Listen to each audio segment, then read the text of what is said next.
Hi guys, welcome back to another video from Casual Gamers Online. Ashley here, and today we're gonna showcase how Xenon can tank Sf80 easy. Okay, so Xenon is an interesting character. He got a lot of skill and tons of magnificent skill. So I tried out a few, and to be honest, I mean, cut straight to the point. I feel that whatever I have down here, which is the currently, okay, I'm going to just remove one skill. Okay, the best skill that you can see on the screen now would be the Snipe, and together with the hologram. Okay, so let's go to skill here. Okay, I'm going to just take away this pot. So yep, so basically why I choose this skill, because the holo pot actually lasts long enough for the mobs to respawn. Okay, especially in Sf80, because the respawning of the mob is super fast. As you can see now, the hologram is up. So after about 5 seconds, now the mob will respawn. Okay, it's about now, and it will be still hit because the hologram around can last about 15 seconds around there. So it helps out with the DPS. I'm just doing a single player now alone, but if you do a multiplayer, definitely you will actually add on the DPS together, even if it's on single. So the hologram, that purple hologram that I'm using, is creating damage to the mobs itself, and then the green color will be to the boss, and then the red color will heal your party. So it depends on which you using, so you can switch between the red to save more pots for your party, or just use the purple like me. But the center, why do I use Snipe? Because Snipe is awesome. Snipe is a skill set that has fast animation killing. It only has a hit count of 3, but you can actually shoot right to the end of the screen, as you guys can see. So yep, you see, you can actually strike all the way to the end of the video, or end of the screen here. It doesn't need to move around, whereas when you include another skill, which is the washing machine skill, I'll call it.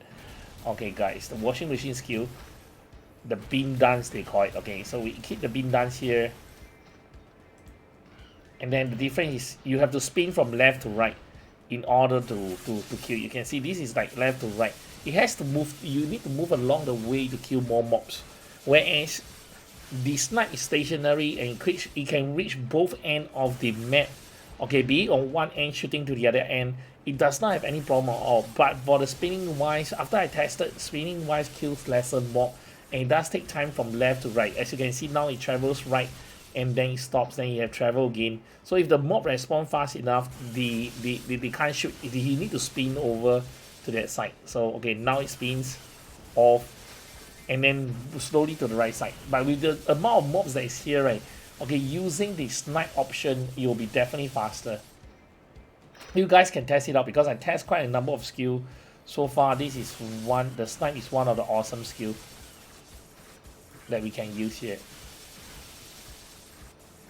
So it's going to have like 30 attack, then it stops. So once 30 attack it stops, then you can see that it's going to go into the Snipe mode. So to tank Sf80 with all the equipments that Nexon give, okay, are basically, you see, it doesn't need to move at all, and you can just like shoot here and there and clear all the mobs here and there. You can see the other end, you see right at the center, you can reach both ends on left and right. So for what I'm trying to say is like the other options are not bad, but Snipe is one of the option that does a lot of damage, especially only is at 3 kind. So let's go through the Snipe. Okay, the beam dance itself has a hit count of 5 and then target count of 7. So at 99%, when you reach like level 10, it will be 120%. 5 is about 600%, and you have a hit count, target count of 7. But because the range is only left and right, so you can't hit that many mobs. You basically can get maybe within 5 mobs in the range when it's spinning at one stationary location. But for the, let's explore the Snipe.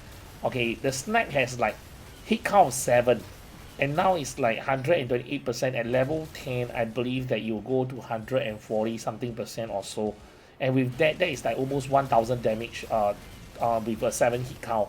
And target count is 3 is okay, because the animation is fast enough to kill. So I feel that this is like one of the best skill to use, be it whether Star Force 80, 90, 113 or 144.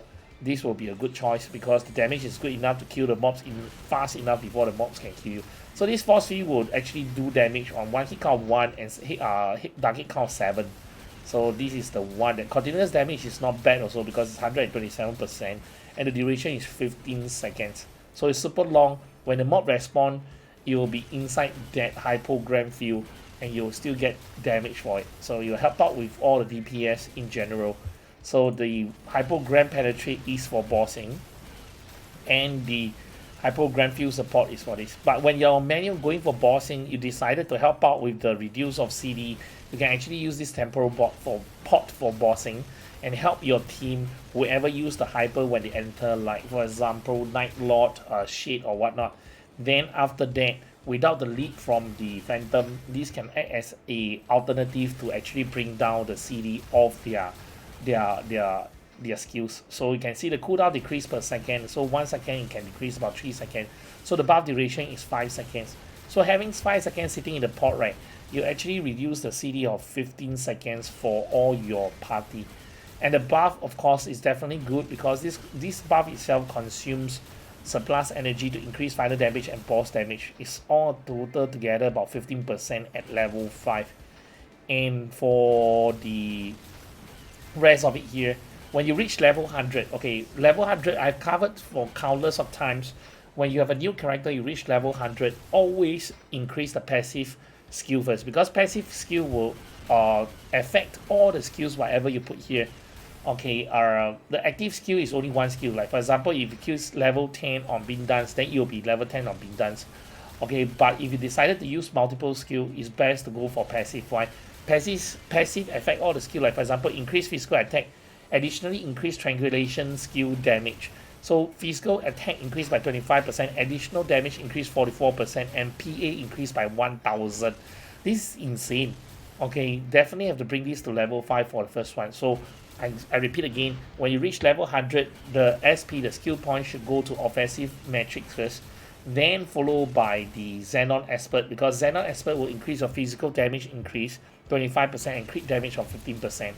Then after that, you can choose your pinpoint salvo, because if you have pets equipped, the Aegis system and the pinpoint salvo will definitely punch it off. Okay, so I'm going to show you the pet system after this, and you'll create additional damage of 34% increase for the pinpoint salvo. And then instant shock is one that will increase your evasion task saving pots. Okay, Xenon is one of the awesome one. After buying 1000 MP pots for within like about 3 hours of ABing, I actually earned 400 pots on HP and 800 pots on MP.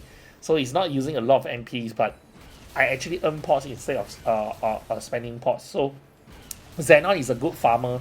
That's it. So it's a good farmer compared like together with Phantom and whatnot. A lot of people are using Phantom because now maybe it's a time that you can actually use the Xenon as a farmer. So this you can see the additional damage increased by 29%, activation chance is 20%, then evade 20% and buff duration. So this is like evade, grants a chance to increase evade for 10 seconds when attacked by an enemy or upon evading an attack. Okay, this is good. So these are the things that from the Xenon. The active skill, if after you finish all this passive, it depending whether you're only using Beam Dance. Some of the people actually prefer Beam Dance, but for me, I definitely go for Snipe. So for Snipe, I'll definitely go up to level 10. Then after that, the rest of the skill I won't be using. I won't up it any bit. Then maybe the hypogram after that. And then the temporal pot if I'm going for bossing. If I'm not going for bossing, then definitely next thing will be the rest of the skills or the rest of the skills that you use. So the important flow is, remember, offensive matrix will be the first one, then Xenon Expert, followed by the Pimple Salvo, then Instant Shock. Then here for the main skill will be my Snipe, because I'm using it, and together with Hypogram Field. The rest of it can be random. You can have Wind Dance if you want to, for like bossing in Zakum and whatnot, all those type of Chaos on Tail. Other than that, I'll definitely go for Snipe. Snipe stronger damage and better. So here you can see these are all the buff. A lot of buff on Xenon is awesome. These will increase the final damage of 5% and buff duration 15%. And this is the Manifest Projector. Definitely need to equip on your pets because your cast and you have a clone that does a 35% damage. And we have Hybrid Defense. Again, final damage increase by another 10%, and then physical damage. This will consume your surplus energy, because for Xenon itself, you actually charge the energy up to 20, and once 20 you can actually, there's 5, 10, 15 and 20. At 20 you can start using all the skills that you want to, and you'll start using it. And in here is the Aggie system that I'm talking about. Continuous fires a barrage of missile for a set of time to deal damage to nearby enemy in front of you. If not fire or these are good enough, because the skill damage is 100%. So the skill damage is not lethal. It's actually quite decent. It's not like 44%, 32% like the previous ancestors. Okay, this is like 100% and hit count of 3, that means 300% damage here. And the passive itself, this is the triangulation. Okay, triangulation is another one that stacks an airframe debuff on enemy and decrease the enemy's accuracy. So this is awesome, and attacking with the 3 stacks will remove the debuff to deal additional damage. So here you go, accuracy per debuff stack is -1%, so it will be up to 3%. And the debuff duration will be 5 seconds, target count 1, hit count 5, then times 160, that is 800% damage from just this triangulation damage.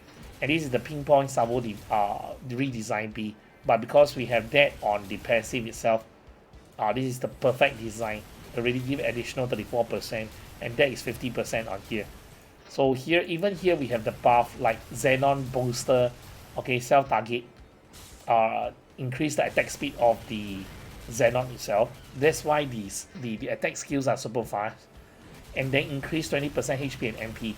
It's insane. There's a lot of buff for Xenon also. You see, even level 1, you have the circuit search, self buff, final damage increase of 5%, and then the pinpoint salvo again will increase the skill damage of 25%. So there's a lot of buff here. Task equipping to the pet, right? You can equip everything here.